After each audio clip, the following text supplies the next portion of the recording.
Chelsea have finally announced the appointment of Mauricio Pochettino as the club's new manager. The former Tottenham and PSG boss has been linked with that role for what feels like weeks now, because it has been weeks. And he's taken it on a 2-year deal, reportedly. So, Rory, instant reaction to that as a Chelsea fan and someone that, gets more involved than most in supporting your club, firing out opinions straight away. I mean, can't wait for this. Well, look, now he's Chelsea manager. I have no choice but to pledge nothing but unilateral, aggressive, partisan support to the main man, Poch. I've got to start calling him that now as well. It doesn't sit comfortably with me, but that's because I'm tribal and incredibly biased and am slightly sneery towards anything that has a Tottenham tinge. And that is most certainly applicable to Mauricio Pochettino. I think he is the personification of Tottenham, but that's all irrelevant now. That has to change. I have to accept him, appreciate him, acknowledge the impressive nature of the things that he's done in his past life as a Tottenham manager. And he did win the league in France as well. I know it didn't always go to plan. The year that Lille won the league, remember when they had Yilmaz up front? Yeah.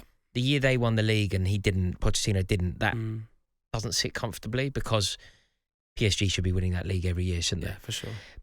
But look, overall, I think it's certainly an upgrade on where Chelsea started last season. It's certainly an upgrade on where Chelsea finished last season. So overall, I think it's something that we have to get on board with. He's got his work cut out. That's my only worry. He has got his work cut out. But when you think about what he's good at, his overall, I would say his speciality would be taking young, raw, perhaps unpredictable talents and turning them into something very special.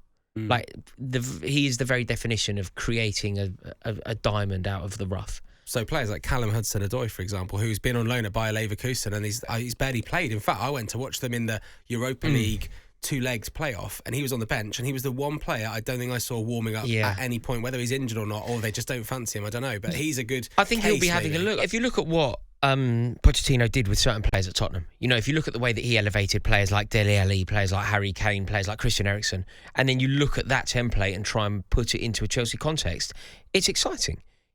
Noni Madueke, Carney Chukwuemeka, I think players like that will be really inspiring. And then you look at Chelsea's, I think Chelsea's best player this season, the best player that Chelsea had this season is Levi Colwill. Surely Pochettino's going to be looking at him and thinking that he could do a job for Chelsea, because our back line isn't particularly good. No. So there's a lot going on. I would say that where he's really going to struggle is he is sort of famously in favour of having a small, tight squad. Weirdly, Chelsea's owners have inflated the squad just before they've appointed somebody who likes a small, tight squad. So that doesn't really make sense, but that is the Chelsea of today. So now the board are going to have to try and trim this squad whilst adding to it to make it perfect for Pochettino. So it's going to be very difficult, because, look, some players are going to be easy to get rid of if you want to get rid of them. I hope we don't, but if you want to get rid of Mason Mount, virtually every rival that Chelsea have in the Premier League will be desperate to sign Mason Mount. So he sadly will go, I think. Mateo Kovacic, if Chelsea decide that he wants to go, or he decides he wants to go, obviously there'll be suitors. N'Golo Kante, there'll be suitors. But who on earth's going to sign Ruben Loftus-Cheek? Who on earth's going to sign Hakim Ziyech? Who on earth's going to sign Edouard Mendy? Who on earth's going to sign Kalidou Koulibaly for the money that they're currently on? Well, I was going to say, teams with no money. But teams with no money can't afford them, because if you're Kalidou Koulibaly, a lot of these Chelsea players are being paid extortionate wages. Extortionate. Like, this is why Mason Mount is so keen to have a new contract, because he's thinking the player that he is at Chelsea, and he's looking at Aubameyang on $300,000 a week.